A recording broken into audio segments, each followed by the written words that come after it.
Imana idufashe. Uzababona ba bandi bagenda bakajya mu busambanyi, ariko ukabona arashaka no gufata mikorofone ngo aririmbe. Iby'isoni nye ni ibintu ukora wirengagije amaso y'abakureba. Abantu bo mu isi y'imperuka bakuyeho kubera ko bibaryoheye, ni isukari kuri bo. Kandi satani nawe n'abadayimoni bikundira isukari. Niho benshi bihisha, bahengera abandi bantu bamaze kuryama bakambara ubusa, bakarara muri za domboro.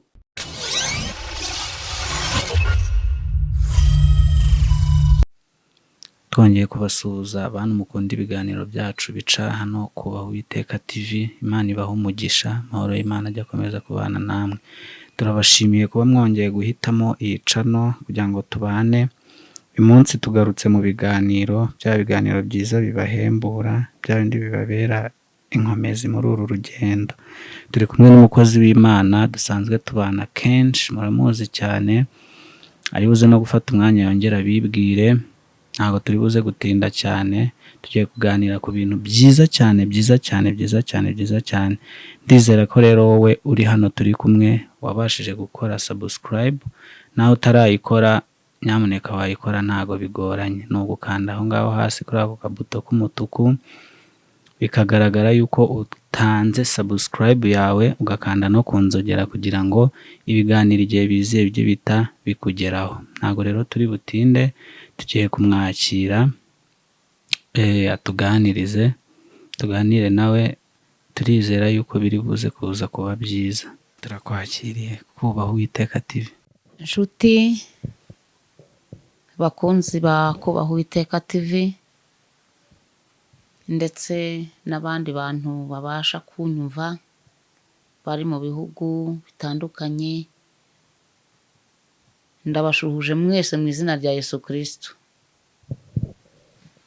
Ubushize ubwo duherukana twaganiriye ku ijambo ry'Imana rivuga ukuntu umuntu wubaha Uwiteka aba ameze nk'umusozi Siyoni, aba afite inzira zijya i Siyoni, aba afite imbaraga mu Uwiteka.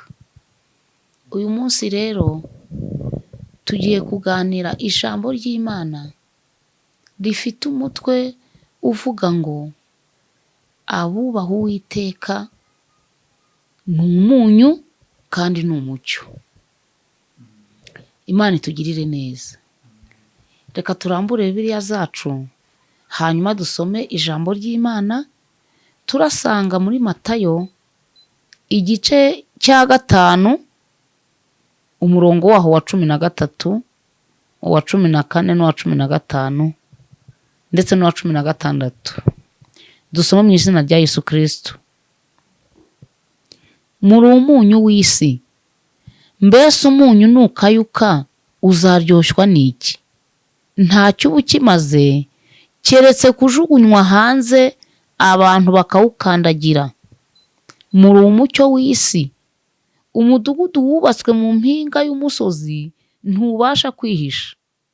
Nta bakongeza itabaza ngo baritwikirize intonga, ahubwo barishyira ku gitereko cyaryo rikamurikira abari mu nzu bose. Aba ari ko umucyo wanyu ubonekera imbere y'abantu, kugira ngo babone imirimo yanyu myiza, bahere ko bahimbaza So wo mu ijuru. Imana yacu tugirire neza. Aya magambo yavuzwe na Yesu Kristo ari kuyabwira abantu.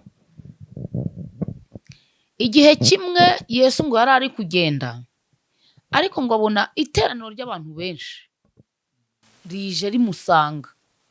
Noneho ngo arangije, we azamuka umusozi ajya kwicarayo, ndetse n'abigishwa baraza baramukikiza. Nuko iteraniro ry'abigishwa ndetse n'aba bantu bose bamushakaga rimaze guterana, nawe aterura amagambo ababwira abahiriwe abo ari bo. Nusoma ku murongo wa mbere w'icyo gice, Yesu yarababwiye ati hahirwa abakene mu mitima yabo, kuko ubwami bwo mu ijuru ari ubwabo. Hahirwa abashavura, kuko ari bo bazahozwa. Hahirwa abarwaneza, kuko ari bo bazahabwa isi. Hahirwa abafite inzara n'inyota byo gukiranuka, kuko ari bo bazabona Imana. Hahirwa abanyambabazi, kuko ari bo bazazigirirwa. Hahirwa ab'imitima iboneye, kuko ari bo bazabona Imana. Hahirwa abakiranura, kuko ari bo bazitwa abana b'Imana. Hahirwa abarenganyirijwe gukiranuka, kuko ubwami bwo mu ijuru ari ubwabo. Namwe muzahirwa ubwo bazabatuka, bakabarenganya, bakababeshyera ibibi byinshi, babampora. Muzanezerwe mwishime cyane, kuko ingororano zanyu ari nyinshi mu ijuru. Imana yacu ishimwe. Yesu yabonye iryo teraniro arigirira imbabazi, kubera yuko Yesu afite ubushobozi bwo kwitegereza mu mitima. Ibyo yavugaga ni ibyo yabonaga aho ngaho muri iryo teraniro ryari rigizwe n'abigishwa ndetse n'abandi bantu babonye atambuka bagashaka kumva amagambo y'ihumure rye. Haleluya! Imana ishimwe cyane. Arangije arababwira ati rero, hahirwa abakene mu mitima yabo. Hahirwa abantu bakeneye ijambo ry'Imana. Hahirwa abantu barikeneye bakumva bararikennye, bakumva ko hari icyo babuze, bakarishakisha. Ku murongo ukurikiyeho haravuga ngo hahirwa abantu bafite inzara n'inyota. Bakaba bafite inzara n'inyota byo gukiranuka, bakaba bafite inzara n'inyota ibyo kumva ijambo ry'Imana, bakaba bashakisha amakuru yo mu ijuru. Imana itugirire neza. Yesu yavuze yuko abo bantu bahirwa, ngo kandi hahirwa abantu bashavura, bakagira agahinda, bakagira intimba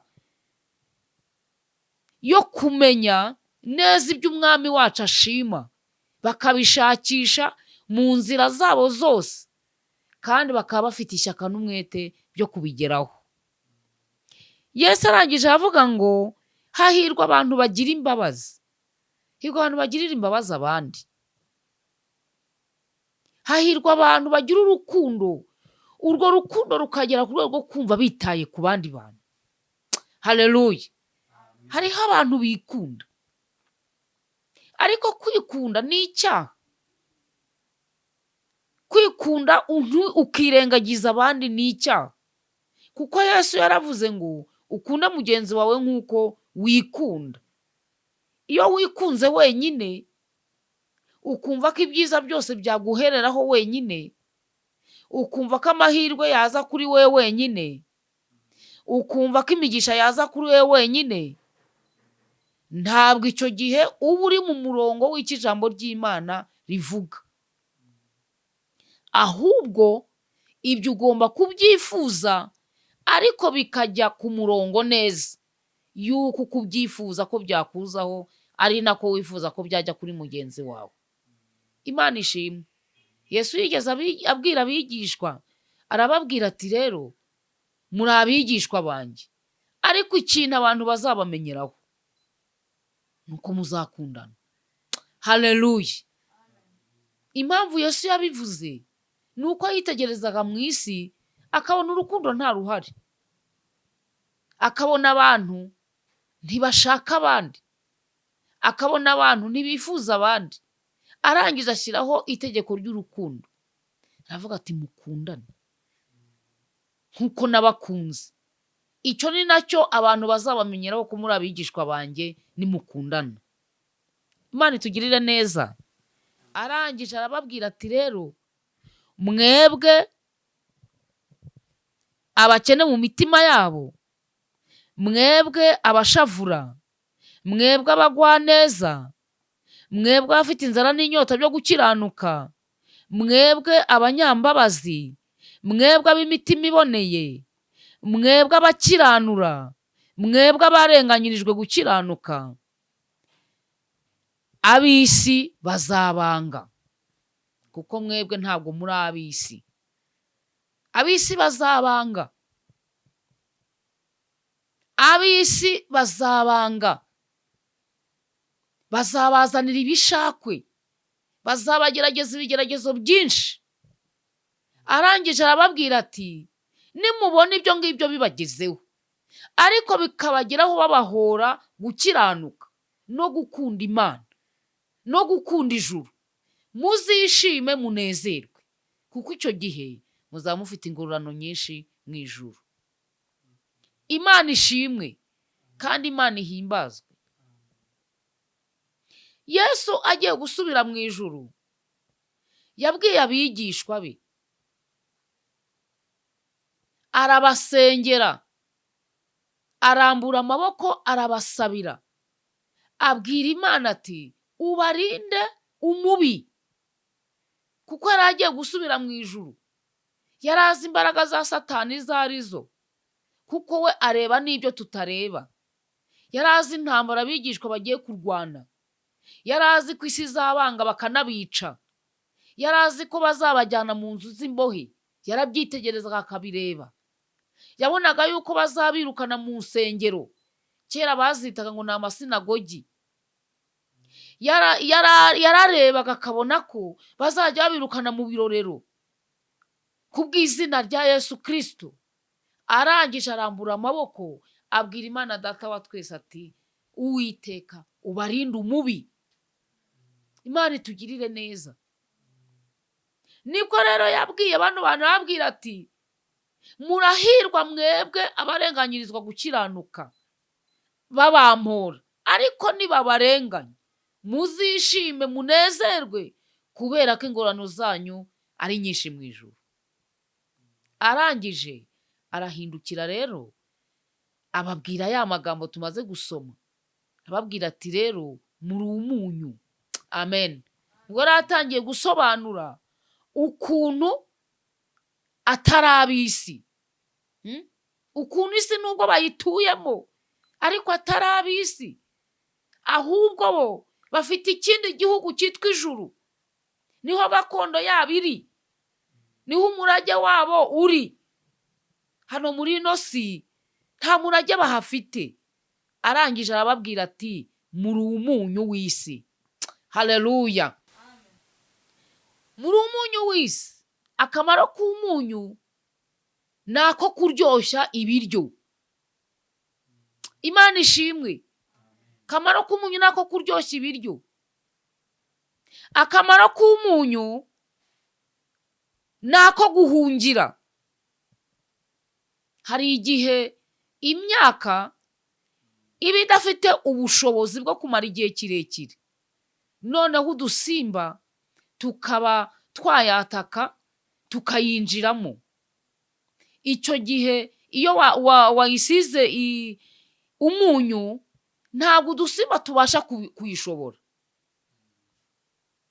Hari igihe kandi hari imyaka cyangwa se hari ibintu biba bitabikika igihe kirekire. Iyo ushyizeho umunyu bibasha kumara igihe kirekire. Hari n'ibindi bintu biba bibasha kubora, bikabora mu buryo bwihuse. Icyo gihe iyo ushyizeho umunyu bibasha kumara igihe kirekire, kandi udusimba ntitubashe kuba byakwegera. Kubera iki? Kubera yuko umunyu urakaze. Haleluya. Umunyu ufite amakakama, umunyu ufite uburure, umunyu wihagazeho. Haleluya. Udusimba ntitubasha gupfa kwegera umunyu, kandi n'umuntu burya yegera umunyu ho gakeya yigengesereye. Iyo umuntu atetse ibyo kurya agashyiramo icyunyu cyinshi, ibyo biryo ntashobora kubimira, kubera ko wa munyu uragenda ukagira ubushobozi bwinshi, umuhogo ndetse n'akanwa ntibibashe kuwakira. Umunyu urakomeye. umunyu ufite ubushobozi bwo kwirukana udusimba tumwe na tumwe dushobora kuza mu rugo, udusimba turyana twangiza abantu. Haleluya! Uwo munyu ufite ubushobozi bwo kutwirukana. Urugero nk'intozi. Iyo intozi zije mu rugo ukabimenya, ukagenda ukazana umunyu ukawunyanyagiza aho hantu, nyuma y'iminota mike cyane ushakisha ahantu za ntozi zari ziri ukahabura, kubera ko wa munyu ufite ubushobozi bukomeye. Iyo intozi zije zikarigataho, zihita zose ubukana bw'umunyu buhita buzikanga, ndetse zifite uburyo zigenda zibwirana naho izindi zitashonaho, zikagenda zicirana amarenga. Imana yagiye irema ikintu cyose igiha ubwenge bukwiranye nacyo, ikabasha guhunga bihungishijwe n'ubukana bw'uwo munyu. Imana nitugirire neza. Haleluya! Umunyu ufite ubushobozi bwo kuba ari umuti. Umunyu wifashishwa mu kuvura indwara z'uburyo butandukanye kandi bwinshi. Mu bushobozi abaganga bafite, cyangwa se mu bwenge Imana yagiye ihereza abantu, hari uburyo umunyu ujya ukoreshwa mu kurwanya indwara cyangwa se mu kuzivura. Imana iduhe umugisha. Haleluya! Yesu rero yabwiye abantu bari mu iryo teraniro, bari mu bigishwa, bari no muri abo bantu bari baje bamusanga, arababwira ati muri umunyu w'isi. Imana itugirire neza. Umunyu ufite ubushobozi bwo gukoreshwa no mu buryo bw'imirasire, no mu buryo bw'amashanyarazi. Hari uburyo abantu bamenyereye gukoresha amashanyarazi bajya bakoreshamo n'umunyu. Imana idufashe. Haleluya! Umunyu ni mwiza. Umunyu ni ikintu cyiza kandi gikoreshwa mu mpande zitandukanye. Yesu rero arangije abwira abo bantu ati muri umunyu w'isi. Ese umuntu umeze nk'umunyu arangwa n'iki? Imana idufashe. Umuntu umeze nk'umunyu arakiranuka. Haleluya! Mu ngeso ze zose, mu mvugo ze zose, mu ntekerezo ze zose, mu byo yibwira yakwigirira cyangwa yakwigirira abandi. Umuntu Yesu yavuze umeze nk'umunyu arakiranuka. Amen. Umuntu umeze nk'umunyu agira urukundo rwinshi. Agira urukundo rwinshi agirira abantu, kandi akagira n'urukundo rwinshi akunda Imana. Dawidi yigeze abivugaho, aravuga ati ukundisha Uwiteka umutima wawe wose, n'ubwenge bwawe bwose, n'ubuhanga bwawe bwose, kandi we kwishingikiriza ku buhanga. Dawidi yabonaga yuko hari abantu bazajya bagira ibintu by'ibyitwazo, ariko mu gukunda Imana ntacyo umuntu yitwaza. Urukundo rw'Imana ntirushingira ku bushobozi.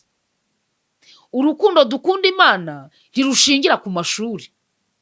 Urukundo twakagombye gukunda Imana ntirwakagombye gushingira ku kindi kintu, ku buhanga, nta nubwo cyakagombye gushingira ku buryarya cyangwa ku kindi kintu.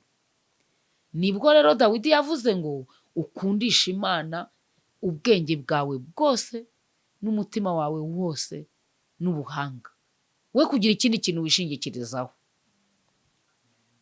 Imana idufashe kandi Imana itugirire neza. noneho umuntu ugereranywa n'umunyu aba urugero mu bandi. Haleluya. Aba urugero rwiza mu bandi. Mu byo avuga aba urugero rwiza mu bandi. Mu byo akora aba urugero rwiza mu bandi. Aho yavutse aba urugero rwiza mu bandi. Niba ari umwana aba urugero rwiza iwabo mu rugo. Niba ari umugabo aba urugero rwiza mu rugo rwe. Ndetse urugero rwiza rukarenga urugo, akaba urugero rwiza muri karitsiye, akaba urugero rwiza mu mudugudu, akaba urugero rwiza mu murenge, akaba urugero rwiza mu gihugu. Inkuru y'ikamamara yuko ari urugero rwiza.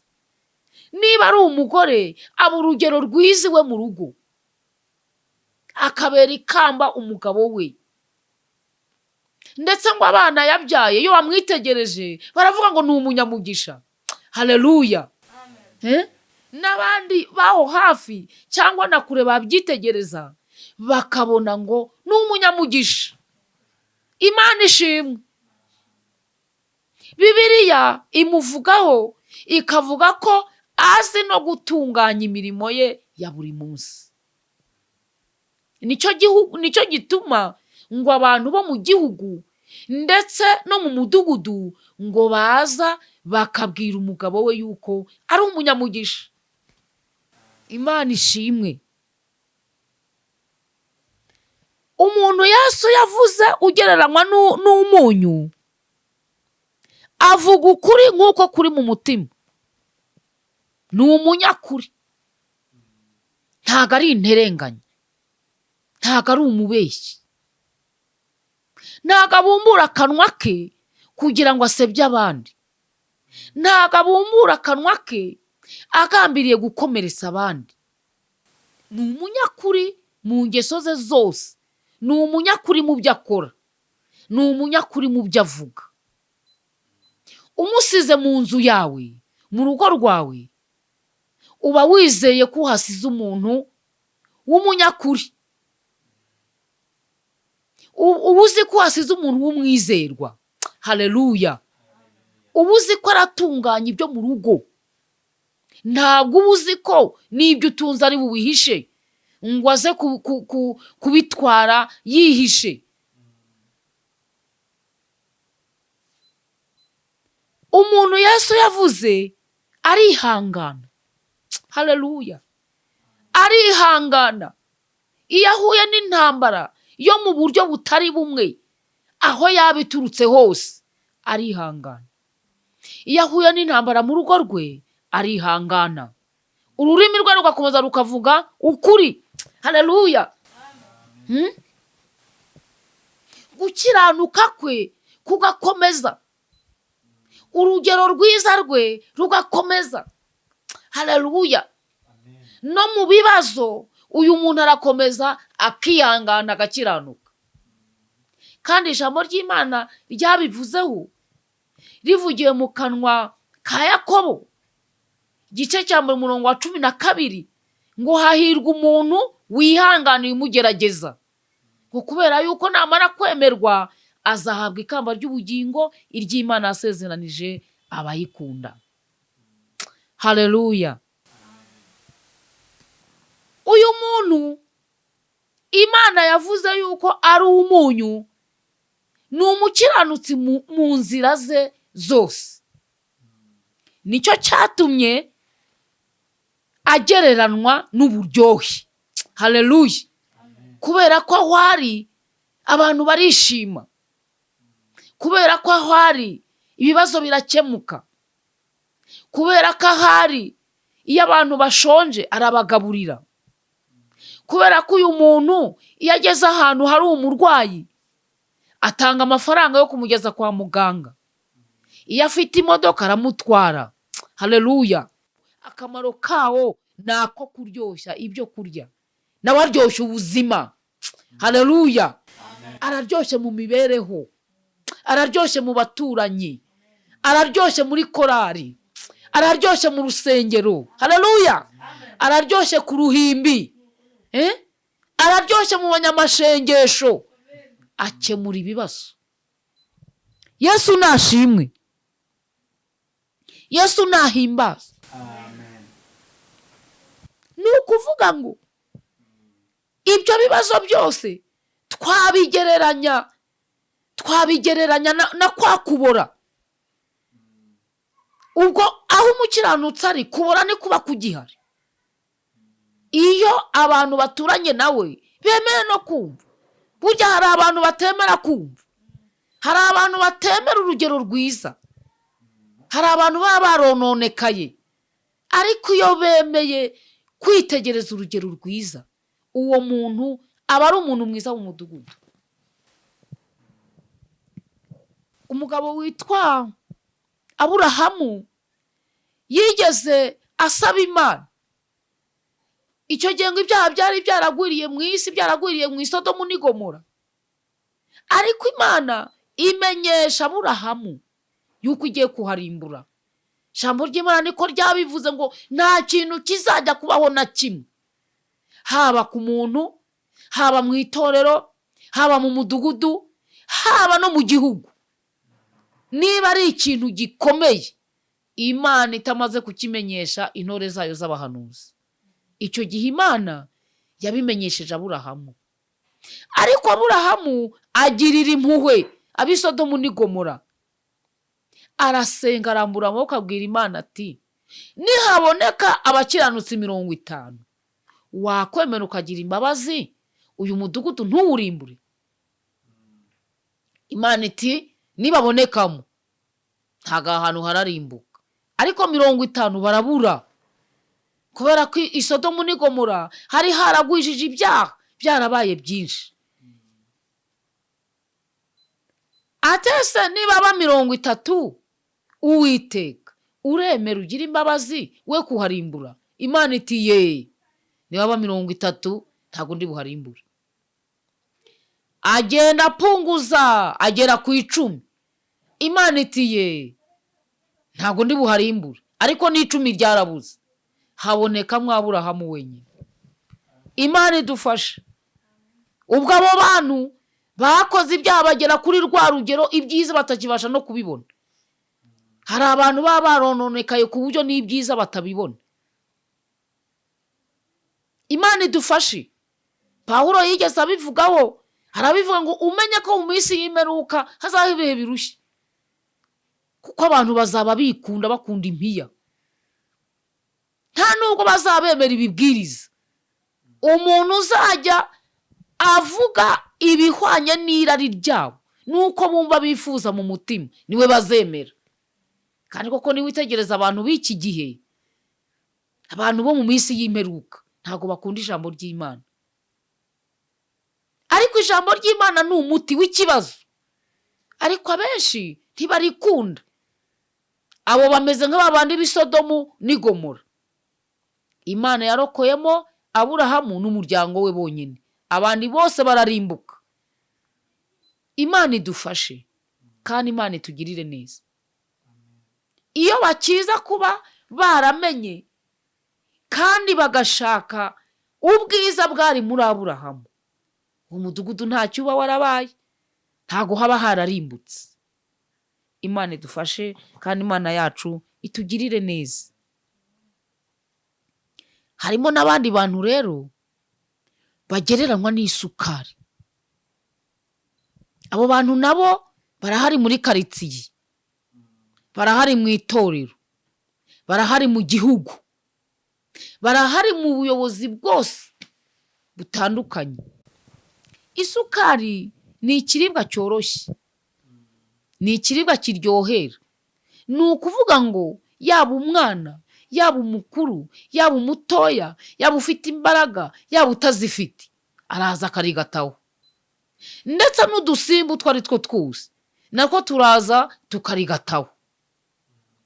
Burya ushobora guteka ikinyobwa ugashyiramo isukari nyinshi ukakinywa, ndetse byanashoboka yuko wanayirigata ukaba warya isukari nyinshi cyane. Ariko ntiwafata umunyu ngo ukoroge mu mazi ari mwinshi uwunywe. Ntabwo wafata umunyu ngo uwushyire mu biryo ari mwinshi uwurye, ntabwo byakunda. Imana idufashe, Imana itugirire neza. Uko nguko niko ingano y'ibyaha bitari bimwe, n'ingano y'abadayimoni batari bamwe, n'ingano y'ibibazo bitari bimwe. Byose biza bikitura ku mukiranutsi, ariko ntibigire ikintu bimutwara. Haleluya! Kuko muri we harimo ubushobozi bw'umunyu wavuye ku Mana. Haleluya! Haleluya! Imana idufashe, iduhe kuba umunyu. Wowe uri kunyumva uhitemo kuba umunyu. Ndetse ngo n'indwara z'ibikatu ari iziva mu bana b'abantu bazohereje, ari iziturutse ku badayimoni, ari imyivumbagatanyo yo ku mubiri, ndetse n'izindi ndwara zibasha guterwa na Satani, ntabwo iyo zigeze ku mukiranutsi zigira ikintu zimutwara. Umukiranutsi apfa igihe cye cyageze. Haleluya! Kuko Imana imuhamagara yamugeneye n'iherezo, imugenera n'icyo azazira. Imana idufashe. Umuntu wese afite inzira y'irembo rye azambukamo ajya mu gihugu. Noneho twigarukire kuri ya sukari. Ya sukari nayo ubwayo ntigira imbaraga zo kwirwanirira. Imana idufashe. Abo uzabasanga mu mudugudu, azasanga aho barwana nawe akarwana, azasanga aho basambana nawe agasambana, akabyitegereza akabona ni byiza, akumva umutwe we wahitamo ibyo bintu.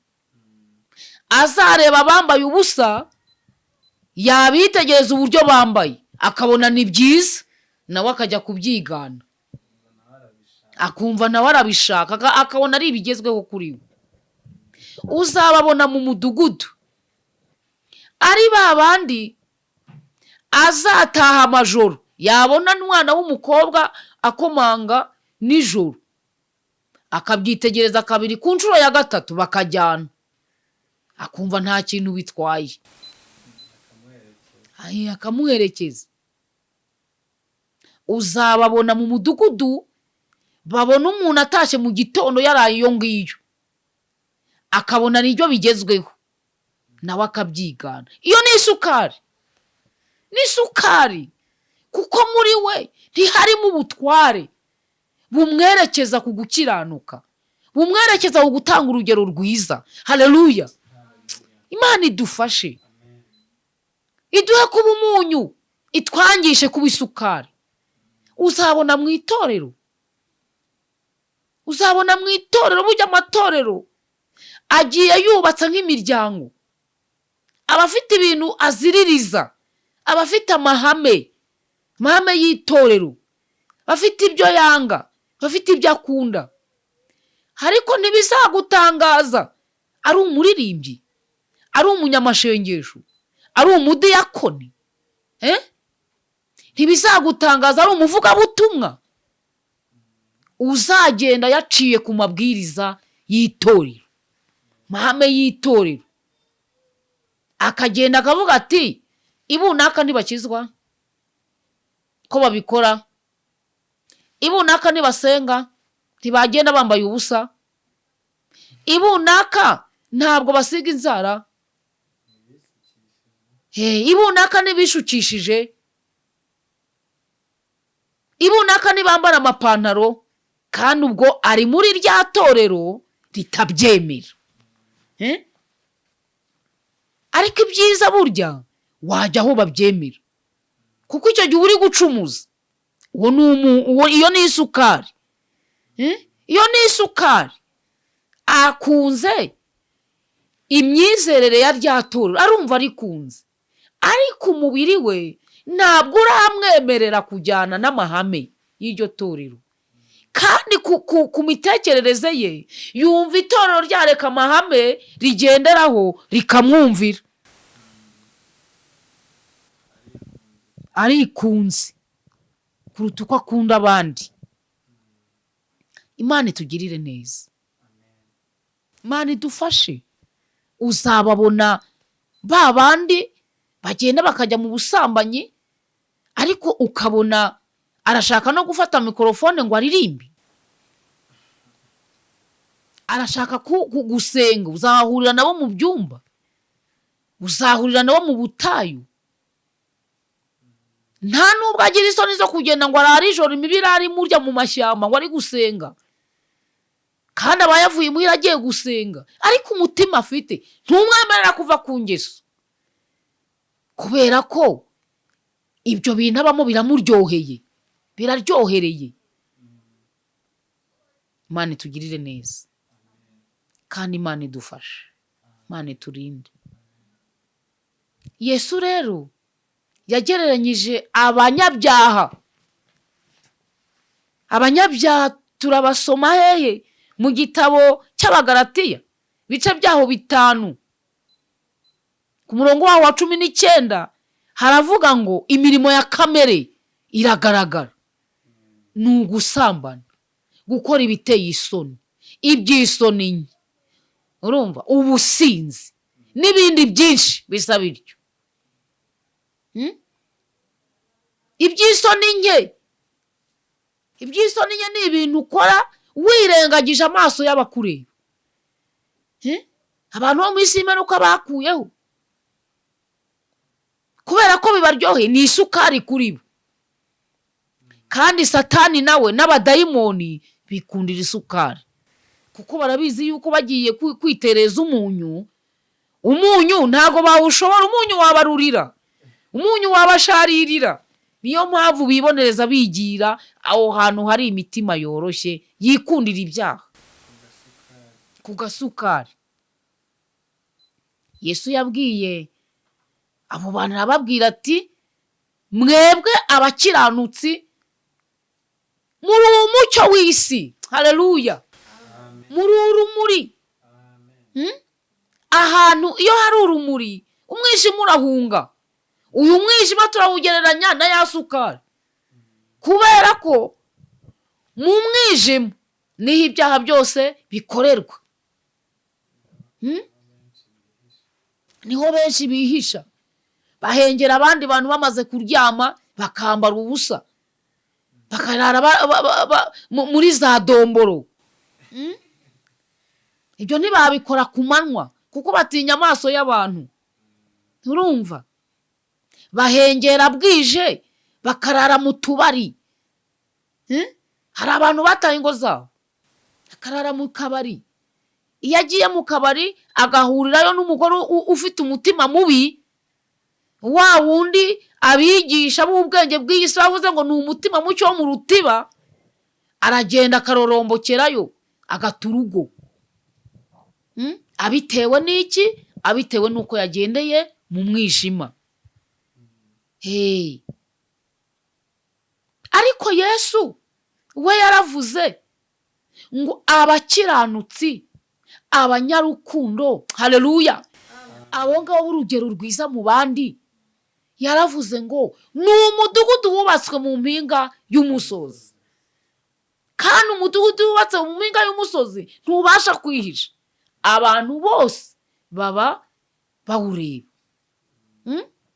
Arangije atanga urugero, aravuga ngo nta muntu wakongeza itabaza ngo namara kurikongeza narangiza azane intonga yubikeho aritwikire.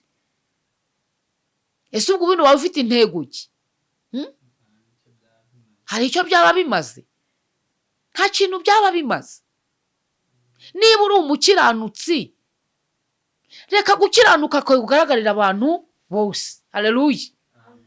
Niba uri umunyamashengesho, reka imbuto zizanwa n'amashengesho zigaragarire buri muntu wese. Niba uri umuririmbyi, uri umuvugabutumwa, reka imbuto wera zo muri Kristo Yesu, haleluya, zigaragarire buri muntu wese, uzikorere ku mugaragaro. Abantu bamwe rero batinya kwitwa abakirisitu, kuko bazi neza yuko nibitwa abakirisitu hari inyungu z'iby'iyi si bazahomba. Urumva? hari inyungu z'iby'isi bazahomba kubera ko hari utuzi dutanga akazi ariko nyiri ukugakora akaba yambaye ibigeze mu mabuno. Icyo gihe rero aravuga ati njyewe ningaragaza gukiranuka cyane nkajya mu byo kwezwa no gukiranuka akazi nzakabura. Bityo rero agashaka kuba muri ako kazi ariko agashaka no kuba mu itorero. Hari abantu benshi bavuga bati twebwe tuzakoresha umuntu wambaye ibintu wenda bigera ku mavi, ni urugero, kandi wenda itorero rirashaka ibigeze hehe ku birenge. Hari bamwe, hari akazi kamwe bavuga bati twebwe tuzakoresha abantu badefirije banaze imisatsi, kandi itorero urimo ryo ryagutegetse gutega igitambaro no kuwukemuza ugasigazaho gake. Bityo rero kubera ko ukunze amafaranga bikaba ngombwa yuko ukora iki? Uhitamo amafaranga kuyarutisha itorero. Imana idufashe. Ubwo amahitamo rero iyo ageze kuri uwo muntu we yihitiramo bya bindi byo mu mwijima. Nugenda ku mugoroba cyangwa nijoro uzabona ko hari abantu bajya ku kazi igihe abandi bari kujya kuryama. Imyenda uzasanga bambaye niyo ngiyo. Imana idufashe. Niyo ngiyo yo kwiyambika ubusa. Ese buriya uraza kudufasha wenda utubwire bibaye ngombwa ko ako kazi ari nk'ako wigiye, bibaye ari ibyo wigiye, icyo gihe Imana yaguhana ukoze ako kazi? Ese buriya ukaba warize nk'ibintu bijyanye n'amahoteli, wajya kwaka akazi muri hoteli bakabategeka kujya mwambara gutya, kandi idini urimo ritabyemera, itorero urimo, icyo gihe wakora iki? Ubundi iyo hoteli cyangwa utundi tuzi dutegeka abantu kwambara imyenda migufi cyane itubaha Imana cyangwa se itubahisha n'umuntu uyambaye ku maso amureba, ni ibintu abantu bishyiriyeho bashingiye ukuntu bakunze yasi. Ntago ari umuco, nta nubwo byibuze ari ryo hame ry'ako kazi, ahubwo kubera ko abakoresha ari byo bakunze bazategeka n'abakozi kuba ari byo bambara. Ariko abantu bagifite umuco w'abantu, bagifite ubumuntu, bagitekereza ko ari abantu, bagitekereza kubaha Imana, ntekereza yuko bakunda ko umuntu yakora ako kazi yiyubashye, yubaha n'abandi. No mu ngo uzabihasanga. Hari igihe umugabo ashyiraho itegeko akabwira umudamu ati jyewe sinshaka ibyo bintu bye bikubura hasi, dore ujye udodesha umwenda ugenda ugeze ku bibero. Ugasanga umugore n'umugabo barakurikiranye, umugore yambaye gutyo n'abana. Uwo ni umuco w'urwo rugo, ariko ntabwo ari wo muco mwiza, ni umuco w'urwo rugo. Icyo gihe nabo muri urwo rugo bose bazagenda batyo, kubera ko itegeko ry'uwo muntu ari uko rimeze. Ariko siko kuri,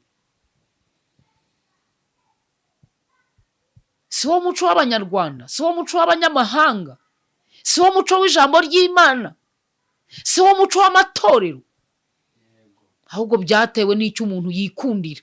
Ariko ngo n'imbeba, imbeba ngo zigeze ngo zigenda ku rubariro zikaba zigenda ngo zica umugara zivuga ngo ngo harakabaho icyo umuntu yishakira.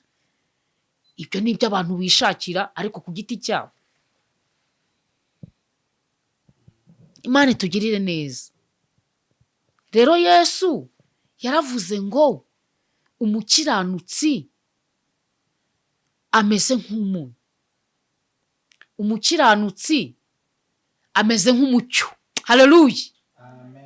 Umukiranutsi ni umudugudu wubatswe mu mpinga y'imisozi. Umukiranutsi ni itabaza, ni itara ryaka. Yesu nashimwe. Yesu nashimwe. Haleluya. Wowe unyumva, ese urahitamo kuba umunyu? Urahitamo kuba itabaza ryacanywe rigashyirwa ku gitereko cyaryo?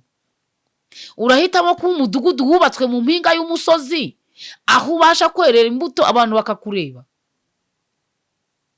Ese urahitamo kwibera isukari, cyangwa nka hahandi nka rya jambo ryatubwiye ko wo uzagendera muri kamere, ariyo twagereranyije n'umwijima nijoro? Urahitamo iki? Imana ikugirire neza. Reka dusome amagambo tugiye gusanga mu Bakolosayi ibice 5 ku murongo waho. Abakolosayi ibice 4 umurongo waho wa 5 n'uwa 6. Kumva icyo hatubwira. Haravuga ngo mugendere mu bwenge no ku byo mugirira abo hanze, mucunguza uburyo umwete ijambo ryanyu rifatanye iteka n'ubuntu bw'Imana, risize umunyu, kugira ngo mumenye uko mukwiriye gusubiza umuntu wese. Imana itugirire neza. Icyo naguhitiramo ni uko wagendera mu bwenge, muri bwa bwenge buva mu ijuru. Haleluya. Nuko wagendera mu bwenge ku byo ugirira abantu, ukabikorana ubwenge, cyane cyane abo mu nzu y'Imana n'abo hanze yayo. Ukagaragara yuko ukiranutse mu byo ukora no mu byo uvuga. Ikindi, inama nakugira, hitamo kimwe. Ugenda ujya muri domboro, cyangwa se ugenda ujye mu Mana uyigumemo. Kubera ko umuntu ujya mu nzira ebyiri ntabwo Imana imwemera, kandi na Satani nawe ntamwemera. Ariko ku ruhande runini, kuri 99% uri uwa Satani, nubwo utemera kumukorera. Kubera ko rero ujya mu rusengero ukajya gusenga Imana, kandi Imana ari umwanzi wa Satani, niyo mpamvu uzakubitwa inkoni nyinshi. Hitamo kimwe. Jyewe icyo naguhitiramo ni uko wagendera mu nzira yo gukiranuka, ngo kandi noneho ucunguze uburyo umwete uhunge Satani, kuko numuhunga nawe azaguhunga, numurwanya nawe azahunga. Haleluya. Kumurwanya ni ukumurwanyisha ingeso nziza, ni ukumurwanyisha gukiranuka, kuko Satani ni umwuka ntiwamubona. Murwanye wubaha Imana. Haleluya. Murwanye usengera mu kuri no mu mwuka. Haleluya. Murwanye ugendera mu ngeso nziza, wera imbuto nziza zikwiriye abihani, ngo kandi ijambo ryawe rizabe risize umunyu.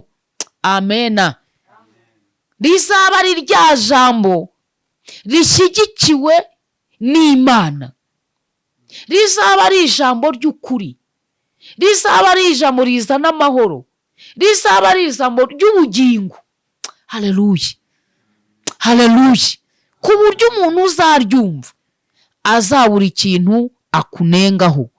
Yareba mu ngeso zawe akabura icyo akunenga, yareba mu myifatire akabura icyo akunenga, yakubona mu migendere akabura ikintu akunenga. Icyo gihe azareka ingeso ze ahindukire, aze akurikira Imana wasenze, Imana ukorera. Pawulo yabwiye ab'Ikorinto, arababwira ngo uko niko kuyikorera kwanyu gukwiriye. Gukorera Imana kwacu gukwiriye ni ukwanga ibibi, ni ugukora imirimo yo gukiranuka. Mwakire neza ijambo ry'Imana. turanezerewe cyane ku bw'aya magambo meza cyane umukozi w'Imana atubwiye. Turizera yuko mwese abagizeho ikintu abahinduraho. Ni ukuvuga ngo umuntu wese agenda atekereza neza wa mugani, arebe hagati y'umunyu ndetse n'isukari yahitamo kuba iki. Kuri njyewe namaze kubona ko nakwihitiramo kuba umunyu. Namwe buri wese aremerewe, uburyo burafunguye, wakwandika muri komanteri ukatubwira icyo wumva waba cyo, biba ari byiza. Ubwo twizeye yuko turaza kuza kubona ubutumwa bwanyu bwinshi kandi tuzaba tugerageza kubasubiza. Tubasaba imigisha rero kuba twatangiranye tukagera ku musozo, tunabiseguraho mu biganiro bimaze iminsi bitambuka. Twajyaga tugira ikibazo cyo kubura amajwi, ariko ubu ngubu twabikemuye. Mwandike muri komanteri mutubwire, bituma tubona yuko muhari turi kumwe. N'abatarakoze subscribe, nyamuneka mukore subscribe, musharinge ibiganiro byacu. Hari abantu batajya bagira amahirwe yo kubona uburyo bumva ijambo ry'Imana. Rero ufashe n'iki kiganiro ukacyoherereza zimwe mu nshuti zawe kuri WhatsApp muganira. Erega abantu si ngombwa buri gihe ngo mujye muganira ibintu bidafite umumaro. Imana izaguhembera ko nawe wagize uruhare mu kugira abantu uzana hafi yayo. Turabashimiye rero, Imana ibahe umugisha cyane. Tuzongere dusubire ku kiganiro cy'ubutaha. Bye bye. Amen.